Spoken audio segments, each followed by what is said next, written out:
Okay, well, I'm sorry that we got cut off.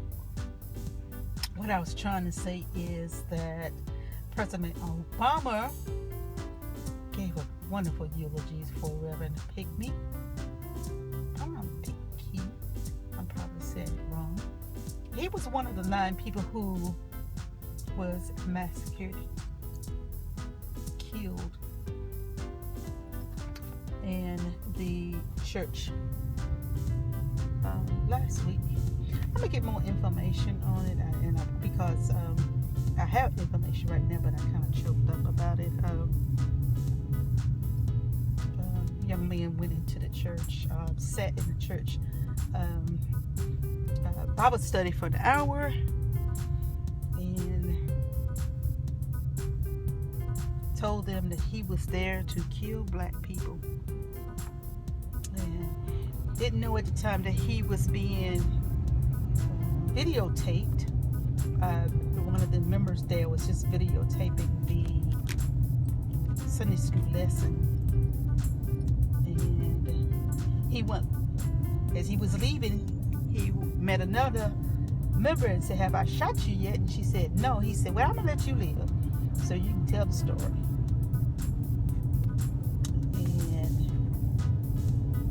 And they did catch him a few hours later, but he was about 21, 22, was very proud of himself. Oh, I'm messing up on the ages again, people. I've been 18, high school student. Don't want to glorify him by talking about him. It's been a week or so, maybe 2 or 3 weeks, but let me tell you what has happened because of that. We have noticed that the state flag had the Confederate flag flying, and if the Lord wanted us to historically remove that flag because of this massacre, it is going to be done. Isn't it something? And other Confederate flags, not the state flag. I apologize. It's not the state flag. It's the Confederate flag. Notice that there are other states bringing down their flag as well, or at least talking about bringing down their flags. Because of this, the nation had took notice that, isn't that something? Confederate flag, symbol of racism, is flying over South Carolina, a place where this massacre, the state where this massacre took place. We don't like this. The South Carolina and the United States flag was flying at half-mast in respect of the man that was killed, but the Confederate flag was not on those few days, and people would ask him why. It just it's so funny how, not funny, but how God works. It was so noticeable that people say, "Hey, there's a Confederate flag." And of course, because the Confederate flag was the way it was designed on the pole, you either had to take it down or fly it. It couldn't fly at half-mast. So that's how it was noticed. It was so noticeable. So the way it hung on a pole. So instead of the people just taking it down, that was being smart about the thing, they just left it up and flew the other flags half-mast. Wow. It would have made sense for the people just to say, "We better take this Confederate flag down." So now there's a big petition, and they are. And I haven't read the news since last night, but there's in serious talk of taking it down, and there are other talks in other states of taking theirs down too. So we're going to look back a year from now, and those flags are going to be down, and we're going to say that was accomplished because of this.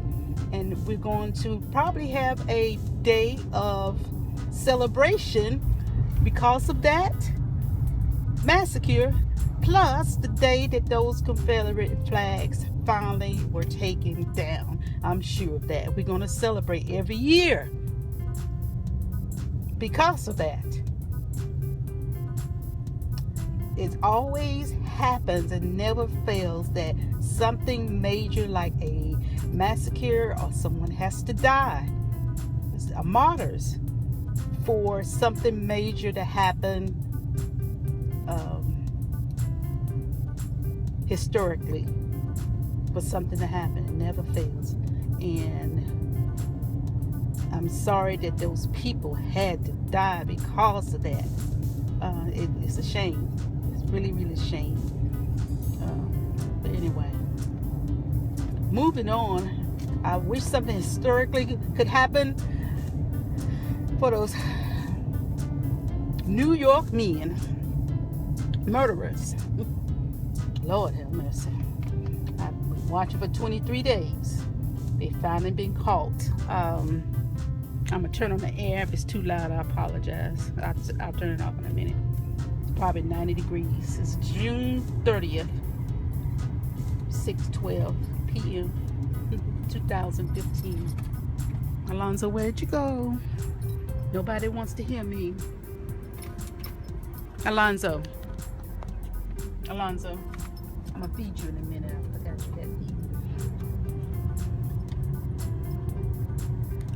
feed. Finally, the last one has been caught.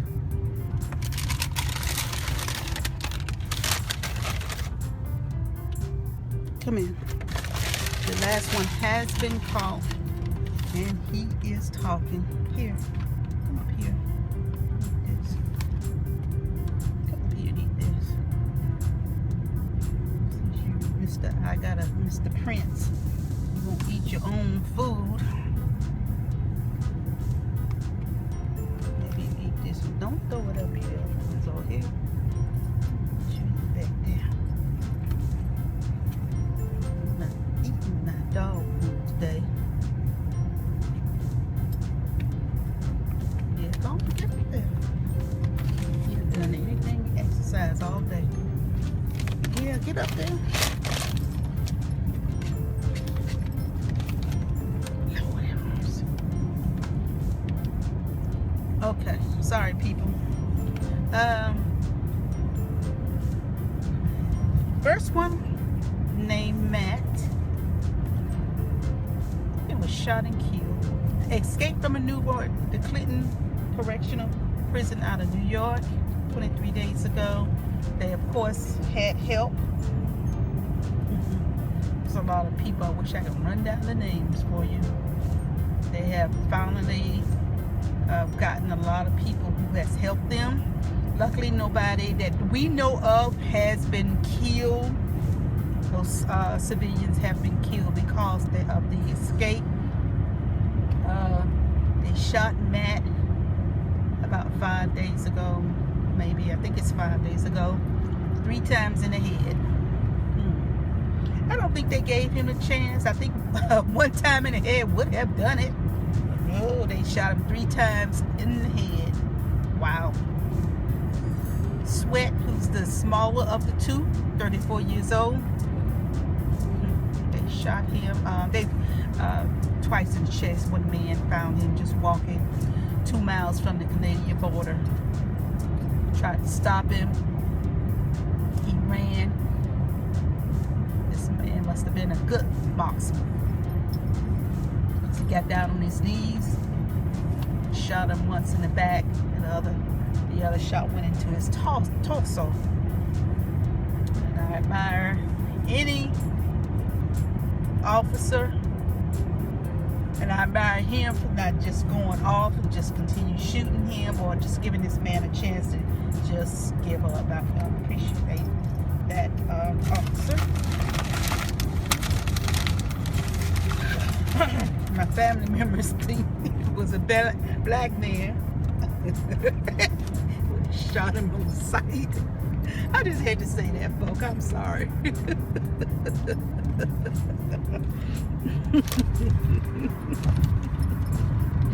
we just have to laugh at things like that. Even though we feel like it's true, it's always something that you consider when you are in a African American family, because we see it a lot. And we even though we know that there are criminals out there that are just as bad as these two men, and a lot of times are not deserving in second chances or third chances, we know that a lot of times in these type of situations, they're not given a chance to halt and raise your hand. We know that. But anyway, moving forward, and that was a good thing for the nation, as well as New York, of course. And you know what, the Obama administration benefits for that as well, because people can say that people will always look at the administration when something major like that happens. So I'm gonna say that is Obama had a good week all around, because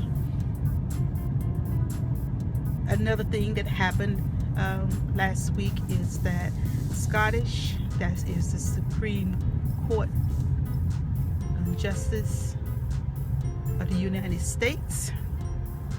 I hope I got all the acronyms right. I'm in the car. I did take a law class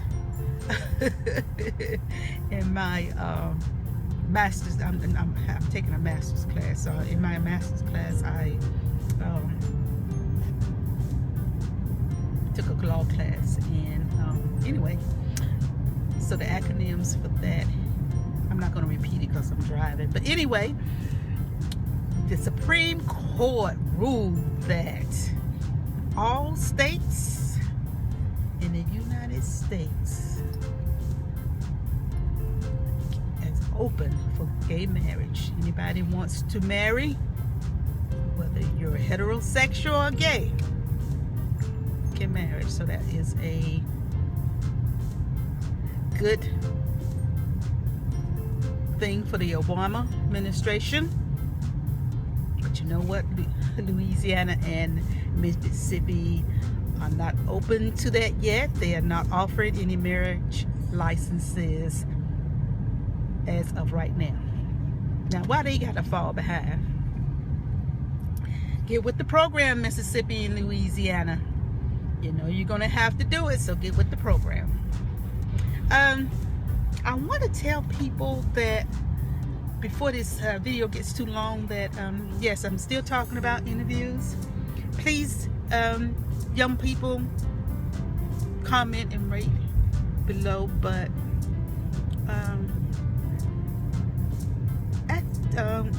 let me know what you want me to answer your questions as far as interviews. Anybody over there, anybody out there over 50 trying to look for a job, let me know. And we can talk about it, because I'm with you on this. What do you feel that your challenges are? I know I was looking at a webinar the other day, and one thing that it should be a concern for people over 50 is that the person sitting behind the desk is probably going to be a lot younger than you. So make sure that you make them feel comfortable